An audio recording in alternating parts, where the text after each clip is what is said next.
To fix apps automatically opening a laptop, first turn off restartable apps. For that, click on Start, open Settings. On the left hand side, select Accounts. Scroll it down, click on Sign in options. Scroll it down.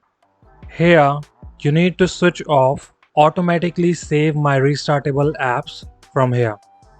It's a common reason apps reopen after reboot or sign in.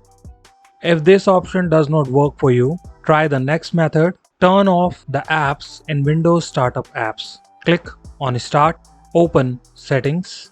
On the left hand side, select Apps. Scroll it down, select Startup. Here, you need to turn off the app you do not want to start automatically when your computer boots up. Hopefully this will fix your issue, and do let us know which step helped you. See you in the next video.